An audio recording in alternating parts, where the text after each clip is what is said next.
이건 오늘 우리 지금 디스커버리 클래스에서도 같이 이렇게 해가지고 아마 주행란 자매님이 아마 두 분이 지금 이야기하고 계실 거예요. 아마 오늘 저희가 늘상 안 됐는데 오늘 마음 속에서 하나님 앞에 예수님 앞에 자기가 서렌더하기로 오늘 결정을 하고 같이 기도를 그렇게 했었습니다. 이게 굉장히 이렇게 중요하게 되는 것 중에 하나는 우리가 성경을 보면은 우리가 받아들이기 어려운 그런 이야기들, 이해하기 어려운 이야기들로 가득 찬 이유 중에 하나는 우리가 하나님의 뜻에 그만큼 덜 굴복했기 때문에 그렇게 나옵니다. 하나님 앞에 내가 분명히 그것이 빛의 삶이고 또 사랑의 삶이며 하나님과 같은 삶인 걸 알면서도 나오지 않는 것은 자기 속에 있는 그 어두움을 더 사랑했기 때문이라고 요한복음 이야기합니다.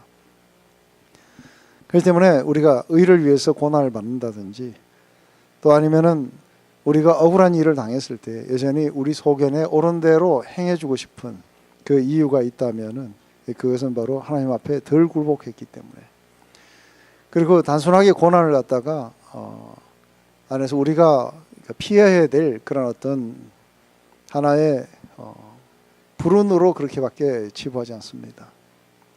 그렇기 때문에 완전하게 서렌더하지 않은 사람들은 하나님의 영광을 아는 그 기쁨이 뭔지, 그리고 예수 그리스도를 그렇게까지 사랑했기 때문에 그 영혼 속에 말로 표현할 수 없는 영광스러운 즐거움으로 예수님을 사랑한다는 게 뭔지, 또 마지막에 도래하게 될 그 영광을 바라보면서 소망한다는 것이 뭔지를 이해하지 못하게 되어 있습니다. 오직 바라는 것은 이 땅에서 내가 어떻게 살 건가 하는 이것에서 못 벗어나 있기 때문에 여전히 어두운 가운데 있다고 이야기할 수 있습니다. 그렇기 때문에 가능한 그런 것들은 피하고 내 소견에 옳은 그런 것들이 관철되기 위해서 기도하고, 그것이 이루어지지 않을 경우에는 안에서 믿음이 약화되면서 하나님마저도 원망하면서 떠나갈 수 있다고 봅니다. 가장 중요했던 것은 바로 우리 소견이 얼마나 잘못됐으며 또 우리의 행위가 얼마나 그런 하나님의 삶에서 멀어져 있는 것인지, 그것에 대해서 온전하게 서렌더하는 겁니다. 그래서 이제는 내가 당신 앞에 굴복했으니 내게 주의 영을 부어주셔서 당신의 뜻을 알고 또 당신의 그런 목적을 따라서 내가 살아가면서 당신의 사랑을 내가 더 많이 경험하고 그리고 당신의 영광을 내가 더 많이 보게 됨으로써 내 안에 그 영광을 사모하고 또 나를 사랑하신 주님을 내 온 마음과 뜻과 정성을 다해 내가 사랑하고 따라간다는 이 기쁨이 뭔지, 날마다 주의 형상이 자고 깰 때마다 내 안에서 나타나는 것에 대해서 내가 말로 표현할 수 없는, 언젠가 주님이 다시 오셨을 때 우리가 그 오랫동안 바라던 영광을 눈과 눈을 바라보면서 우리가 보게 됐을 때 우리의 영혼은 얼마나 큰 기쁨에 넘치게 될지, 이런 것에서부터 떠나 있게 되면은 이제 나머지 이야기들은 전부 다가 그저 우리가 예수를 믿는 것은 우리가 이 땅에 있는 고난을 피하기 위해서 우리가 예수님을 믿고 우리가 할 수 없는 일들을 갖다가 우리의 그러한 욕망을 이루기 위해서 하나님 필요한 존재로 그렇게 전락시키고 말 것이라는 겁니다. 하지만 만약에 우리가 그것에서 벗어나서 서렌더하게 되면, 오늘 이 가사 속에 보면은 옛날 말을 썼어요, 그죠? thine이라든지 thou라든지, 이거는 thine은 yours라는 뜻이에요, 그죠? 그래서 내가 예수님 앞에 모든 걸 서렌더하니 오셔서 완전히 저를 당신의 것으로 만들어 달라고. 그래서 내가 성령을 이렇게 경험하게 하셔서 또한 하나님이 또 온전히 내 것이라는 것, 하나님이 나의 하나님이라는 것을 갖다가 완전하게 경험할 수 있도록 해달라고. 그래서 매일매일 그분의 그 임재 속에 살아간다는 기쁨이 뭔지, 또 그분과 함께 같이 동행하는 것에 대한 즐거움이 뭔지, 그걸 알려달라고 내가 내 삶을 서렌더합니다 하는 거죠. 항복하고 두 손 들고 그렇게 나가게 될 거라고요.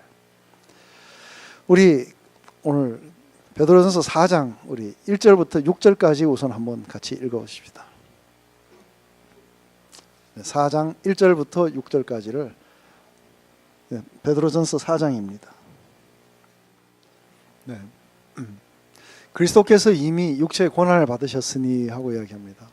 그것은 그리스도의 고통의 그런 영광스러운 결말을 갖다가 그 앞에서 이야기를 하면서 이제는 그 그리스도의 모범을 우리도 따라가자고. 그래서 그리스도께서 이미 육체의 고난을 받으셨다고 하는 것은 여기서 앞으로 여기 나오게 되는 모든 고난, 이 고난이라고 이야기했을 때는 자기가 잘못해서 받는 그런 고난을 말하는 건 아니에요. 안에서 예수 그리스도를 위해서 고난을 받는 거고 의를 위해서 고난을 받는 거예요. 그렇지 않으면은 성경은 분명히 그렇게 이야기해요. 그죠? 자기가 잘못해서 받는 고난에는 아무 유익이 없다고. 잘못해갖고 매를 맞으면 무슨 유익이 있겠느냐고 이야기를 해요. 그게 아니라 우리가 그러니까 그런 빛에 속해서 또 예수님을 따라가기 위해서 또 그분의 영광을 위해서 우리가 받는 그 고난, 그 고난에는 엄청난 그런 축복이 들어있다고 이야기하는 거죠. 그렇기 때문에 너희도 예수님과 같이 같은 마음으로 갑옷을 삼으라고 그래요. 그리스도인들이 뭔가를 입으라는 이야기를 많이 해요. 그죠? 그러니까 안에서 전신 갑주를 입어라. 근데 여기도 이제 갑옷을 삼아라. 그러니까 이것은 이 갑옷이라는 건 어떤 거냐면 바로 그리스도와 같은 마음에서 나오는 그런 시각이나 어떤 태도 이런 것들이겠죠. 그렇기 때문에 우리 예수님은 죽기까지 의로우신 재판장이신 하나님께서 모든 불의에서 구원하실 것을 믿고 그대로 맡기고 순종했었어요. 아버지여 내 영혼을 주께 부탁합니다 하고 마지막 돌아가셨어요. 죽기까지 순종하시면서 하나님의 그 아버지의 뜻이 이 땅에서 이루어지기를 소망하면서 그렇게 오신 분이에요. 왜냐하면 예수님은 아버지 하나님을 그렇게 온 마음과 뜻과 정성을 다해 사랑하셨기 때문에 그렇습니다. 그렇기 때문에 그 뒤에 오게 되는 하나님의 영광이 온 땅에 이제 펼쳐져 갈 것에 대해서 기쁨 속에서 십자가를 지셨어요. 근데 이러한 모든 것들은 육체가 잘 되는 거하고는 전혀 반대의 길을 가신 분이세요. 이 땅에서의 자기가 편안하고 안락한 삶을 사는 것과는 이렇게 반대의 길이었어요. 오직 하나님의 뜻을 따르는 것만이 전부셨어요. 그게 기쁨이었고요. 바로 이 마음으로 우리를 이렇게 입히라고 이야기하는 거죠. 왜냐하면 그렇게 될 때에 사람의 이 정욕을 좇지 않고 육체의 남은 때를 살 수 있게 되기 때문에 그렇습니다. 이제 그렇게 해야 되는 이유 중에서 여기서 이야기하는 것 중에 이는 육체의 고난을 받은 자가 죄를 그쳤음이니라고 이야기하는 거예요. 육체의 고난을 받은 자가 죄를 그쳤다. 이게 바로 그리스도처럼 우리도 고난을 받아야 되는 이유라고 이야기하는 거죠. 근데 여기서 육체의 고난을 받은 자가 누군가 하는 거예요. 육체의 고난을 받은 자가 죄를 그친다 했을 때 육체의 고난을 받은 자가 그리스도를 말하는지 아니면 그리스도인을 의미하는 건지. 근데 만약 그리스도를 의미한다고 한다면 십자가에서 육체의 고난을 당하신 주님은 이제 죄를 다 그치시고 죄를 이기셨어요. 그죠? 그래서 더 이상 죄를 다루실 필요가 없고, 그래서 우리 그리스도인들도 그분의 죽음 안에서 우리가 죄를 그친다는 그런 의미 같은데, 만약에 이 육체의 고난을 받은 자가 죄를 그친다 했을 때 고난을 받은 자가 그리스도인을 의미한다면은 이것은 훨씬 더 다른 의미일 거예요. 저는 이게 후자라고 봐요. 이것은 바로 그리스도인을 의미한다고 하는 거죠. 그것은 내 뜻대로 살고자 하는 나는 죽고 주님이 사시는 내가 되었다는 그런 의미들인 거예요. 그렇기 때문에 주님이 사시는 내가 되었기 때문에 이제는 내 뜻대로 살고자 하는 것이 아니라 주님의 뜻에 순종하는 사람으로 바뀐 거라는 거죠. 이게 바로 갈라디아서 2장 20절이 여러분들 많이 외우세요. 갈라디아서 2장 20절은 내가 그리스도와 함께 십자가에 못 박혀 죽었나니 그런즉 이젠 내가 산 것이 아니요 내 안에 그리스도께서 사신 것이라. 하지만 내가 아직도 육체 가운데 사는 것은 나를 사랑하사 나를 위해 자기 몸을 버리신 그리스도를 믿는 믿음 안에 산다. 근데 이 말의 의미는 이제 내가 그리스도와 함께 십자가에 못 박혔다는 것은 내 안에 있는 그런 모든 죄성들, 곧 나의 소견을 따라서 살아가고 내가 컨트롤하고자 하는 이러한 모든 것들은 십자가에서 죽었어요. 그리스도와 함께 거기서 십자가에 죽고, 그리고 이제 내 안에 그리스도께서 사신 것이라는 것은 오직 이제 그리스도의 그 뜻만이 나를 갖다가 주장하고 이끌어 가시게 될 거라는 거죠. 그렇기 때문에 내가 아직도 이 육체 가운데 살아있다는 그 의미는 바로 나를 사랑하사 나를 위해 자기 몸을 주신 바로 그분의 뜻이, 또 그분이 이끌으시는 삶이 가장 베스트고 그게 진리고 그게 영원한 생명의 길이라는 것을 내가 믿는 믿음 안에 살아가는 삶이라는 그런 의미겠죠. 이게 바로 그 육체의 고난을 받은 자가 죄를 그쳤다고 이야기하는 것은 우리가 의를 위해서 지금 고난을 받는 거예요. 그렇기 때문에 그렇게 된 자들은 그 후로는 다시 사람의 정욕을 좇지 않고 오직 하나님의 뜻을 좇아 육체의 남은 때를 살게 합니다. 이게 안에 우리가 많은 경우에 이제 자기가 자기의 죄 때문에 고난을 받는 사람들은 많아요. 그건 자기 욕망이 이루어지지 않았기 때문에 오고, 또 자기가 생각하는 그런 삶이 오지 않았기 때문에 우리는 고통을 당한다고 그렇게 생각을 합니다. 근데 내가 만약에 그런 나의 그런 그 고통 때문에 그런 것이 아니라 내가 다른 사람의 죄 때문에 내가 고통을 당한다면, 그렇다면은 이제 어떤 우리가 하나의 시점이 있겠죠, 그죠? 그 옛날에 여기에서의 나는 자기 죄 때문에 고통을 받았었어요. 근데 자기 죄 때문에 고통을 받는 것도 피하고 싶은 게 사람의 심정인데, 이쪽에 왔을 때는 자기 죄가 아니라 다른 사람 죄 때문에, 그리고 이렇게 고통받는 이유가 하나님의 뜻 때문에, 하나님의 뜻과 다른 사람의 죄 때문에 이게 고통을 받기로 결정한 사람이에요. 그렇기 때문에 이 사람은 이미 뭐예요? 이전에 자기 마음대로 살려고 했던 거기에서 이 죄가 그친 사람이에요. 맞아요? 그래서 이제 그렇게 결정한 사람은 이제 남은 삶을 하나님의 뜻을 따라서 쫓아가려고 그렇게 할 거예요. 그래서 그런 결정을 했기 때문에 그 후로는 다시 사람의 정욕을 쫓지 않고 오직 하나님의 뜻을 쫓아서 남은 때를 살게 할 거다. 이거는 죄가 전혀 없는 삶은 아니라 순종의 삶을 살려고 노력한다는 거예요. 그러면서 이 안에서 자기 죄 때문에 이렇게 살아갔을 때에 여기는 하나님의 통치가 없었어요. 이건 자기가 통치해요. 그래서 여기는 하나님이 통치해요. 근데 여기 했을 때, 자기가 통치했을 때 우리가 경험했던 게 뭐냐 하면 음란, 정욕, 술 취한, 방탕, 연락, 우상 숭배와 같은 것들은 이방인의 뜻을 쫓아 행한 그런 열매들이에요. 그죠? 성령을 받지 못한 자가 주인 대신 주님으로부터 다스림을 받지 않을 때 그때 나오는 그런 열매들인 거죠. 그렇기 때문에 이제 성령을 받고 그리고 예수 안에서 죽은 자로 이렇게 살아가면서 예수님을 주인으로 영접한 자로 살아간다면은 지금 이제 이전에 지나갔던 이런 모든 모습들, 여기서 나타난 것들은 이제 그만 그쳐야 돼요.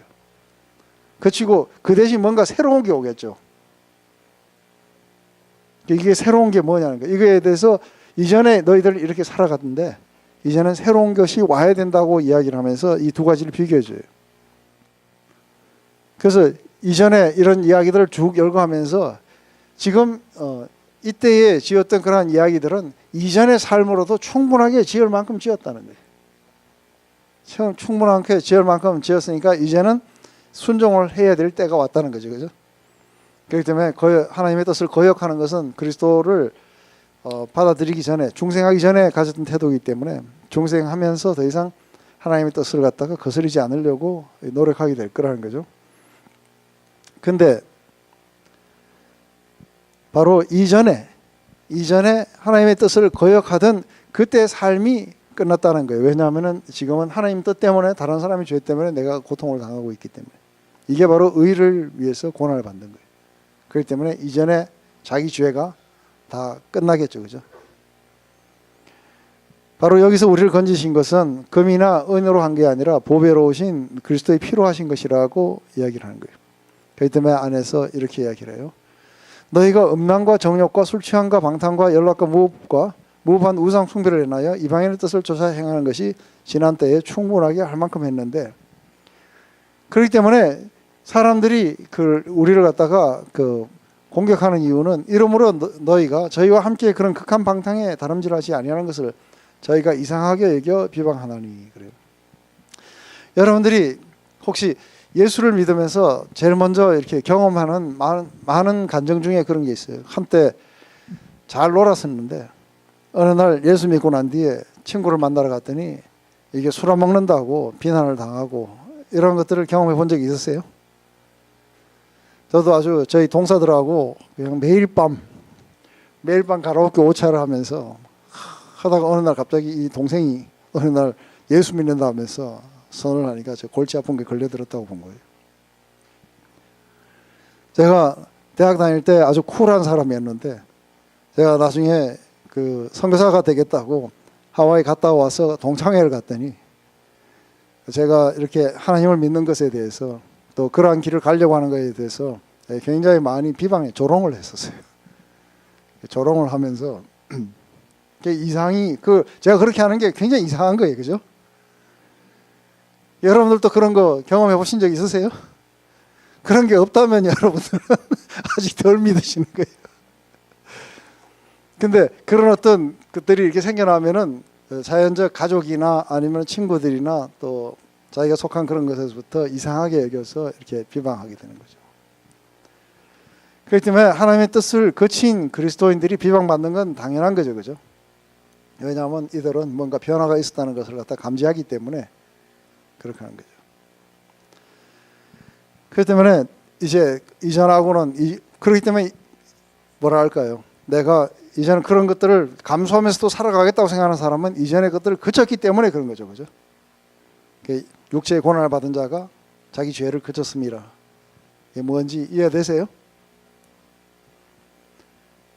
이게 바로 이제 얼만큼 커지냐에 따라서 이게 고난이 되기도 하고 그냥 약간의 비방 정도로 그렇게 들리기도 하고 그 어떤 사람들은 그래 네가 믿는 하나님이 네한테 그렇게 다 해준다는데 네가 우리한테 도움을 요청할 이유가 뭐 있느냐 하고 네 하나님에게나 가봐라 하고 이렇게 하는 이야기를 들은 사람들도 있어요. 그렇기 때문에 이러한 고난이 왔다는 건 바로 우리가 이방인의 뜻을 쫓지 않고 그리스도를 쫓아 살아가고 있다는 결정적인 증거가 바로 거기서부터 나타나요. 그래서 우리는 끊임없이 믿지 않은 사람들의 습관과 유혹을 받으면서 매일매일 살아가요. 그것은 우리가 육신이 살아있기 때문에 아주 이건 끝없는 것을 끌어봐요. 그렇지만 바로 이러한 고난을 우리가 받음으로써 우리가 믿지 않은 삶을 갖다가 습관을 갖다가 포기하고 또 이렇게 벗어나면은 우리가 어떠한 것으로도 이렇게 포기할 수 없는 뭔가를 갖다가 우리는 배우는 게 있을 거라는 거예요. 그러면 이것만 다 없고 우리는 아무것도 없는 nothing으로 들어가느냐 하면 그렇지 않다는 거예요. 이걸 버렸기 때문에 우리는 뭔가 다른 것이 우리에게 오게 될 거라는 거예요. 그게 뭘까 하는 것이죠. 그렇기 때문에 고난 가운데서 우리 육신이 아니라 우리는 그 속에서 제일 먼저 주님을 생각하게 돼 있어요. 그리고 내가 주께 속해 있으며 내 모든 소망이 주님께 있고 또 내가 영광의 소망이신 주님처럼 살아간다는 그 기쁨이 뭔지를 우리는 그 안에서 배우게 될 거라는 거예요. 이거를 우리는 배우기 때문에 다른 게 우리를 지배해요. 바로 하나님은 이렇게 자기 백성들을 갖다가 이게 고난 속으로 이끌어 가심으로써 의를 위해서 핍박받는 이러한 백성들을 이끌어 가시면서 이 세상 속에서 택한 백성이 어떤 자임을 갖다가 이렇게 선명하게 드러내시는 일을 하시게 되는 거죠. 그렇기 때문에 육신이 아니라 성령을 따라 사는 사람이라는 것을 갖다가 확실하게 세상을 향해 증거해 주세요. 그렇기 때문에 우리가 육신에 속한 모든 것들에게 관심을 두게 되면 자연히 그런 고난이 오는 걸 두려워하게 되죠, 그죠? 하지만 우리는 육으로 사는 것을 쫓지 않고 영으로 사는 것을 말하게 됩니다. 그렇기 때문에 제일 먼저 이 안에 오게 되면은 자신을 그렇게 있게 하신, 자신을 그렇게 어둠 가운데서 불러내신 하나님의 뜻이 뭔가를 갖다가 제일 먼저 생각하게 돼 있는 거예요. 왜 나를 부르셨을까? 그러면서 바로 이 고난이 우리에게 찾아와갖고 세상과 구별된 믿음의 사람들이 드러내는 역할이 있다는 것을 갖다가 알고 그리고 그것에 우리 자신들을 드리게 되면서 결국은 참된 아주 순수한 기쁨이 뭔지를 갖다가 경험하게 될 거라는 거죠. 근데 마치 어떤 때는 그런 고난을 받을 때 우리 코바디스나 이런 걸 보면은 또 아니면은 욥의 아내처럼 그런 게 있을 때는 하나님에게서 버림을 받았다고 그렇게 느끼는 경우가 많아요. 그래서 그냥 하나님을 저주하고 그냥 죽어버리라 한다든지 이 화형장에 끌려가면서 온 세상을 다스린다는 그분이 우리를 이 상태로 내버려둘 수 있느냐 하면서 막 그 속에서 믿음을 잃어가면서 하나님을 향해 원망하고 불평하는 사람들도 많이 생겨나요. 그렇지만 여기서 이야기하는 것은 믿는 사람들이 그렇게 버림을 받은 것 같지만 스스로 방어 능력이 없는 사람들 같지만 실상 문제가 되는 것은 너희들이 아니고 그 너희들을 괴롭히는 사람들이 실제로는 문제가 될 거라는 거예요. 왜냐하면은 언젠가는 한 날에 왜 그렇게 괴롭혔니 하고 물을 때에 그들은 하나님 앞에 이실 짓고 해야 돼. 분명히 대답을 해야 돼, 그죠? 내가 왜 괴롭혔습니다. 그때 아주 무시무시한 것들을 경험하게 될 거라는 거예요. 그래서 이렇게 이야기를 하는 거죠. 저희가 산자와 죽은 자를 심판하기를 예비하신 자에게 직구하리라. 안에서 직구하기 때문에 이러므로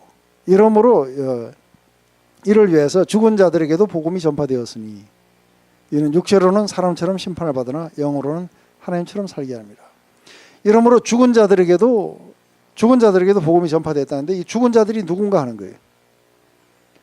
그래서 죽은 자들에게도 복음을 전파해야 된다 하니까 무덤에 가갖고 복음을 갖다가 전파한다든지 아니면 예수님이 영으로 지옥에 가서 그들에게 예수 믿으라고 한다든지 그렇게 했을 것 같은데 그 이야기 아니고 이게 안에서 가로를 채가고 쳐넣어야 될 게 많아요. 그래서 우리가 요즘에 이렇게 보면 클리어하게 뜻을 알려준다고 해가지고 누가 인터뷰했을 때 했는 말에다가 가로쳐가지고 거기다가 부연 설명을 해줌으로써 이 사람이 무슨 말을 했는지를 명확하게 이렇게 설명해 주는데 성경도 이렇게 하는 거예요. 그러니까 여기도 가로쳐갖고 믿고 죽은 자들. 그러니까 이들은 아시아에 흩어져 살던 믿던 자들인데 이미 죽었어요, 그죠? 이들에게도 복음이 전파되었던 것은 그들의 삶에 대해 하나님께 설명해야 되기 때문에 그랬어요. 그래서 모든 사람에게 복음이 전파돼야 돼요. 그래서 이 사람들이 내가 오늘날 괴롭히는 걸 끝나는 줄 아는데 그게 아니고 언젠가는 하나님 앞에 직고해야 된다는 거죠. 그렇기 때문에 믿고 죽은 자들에게도 복음이 전파되었다는 거죠. 그래서 이 땅에 무슨 일이 일어났든 하나님과 함께 영원히 살 수 있도록 하기 위해서 복음은 전파돼야 돼요. 예수님처럼 그들도 잘못된 세상의 판단 때문에 육체로는 죽음을 경험했지만 영어로는 예수님처럼 하나님과 함께 영원히 살고 있을 거라는 거죠. 우리 7절부터 11절까지를 우리 한번 다시 쭉 읽읍시다.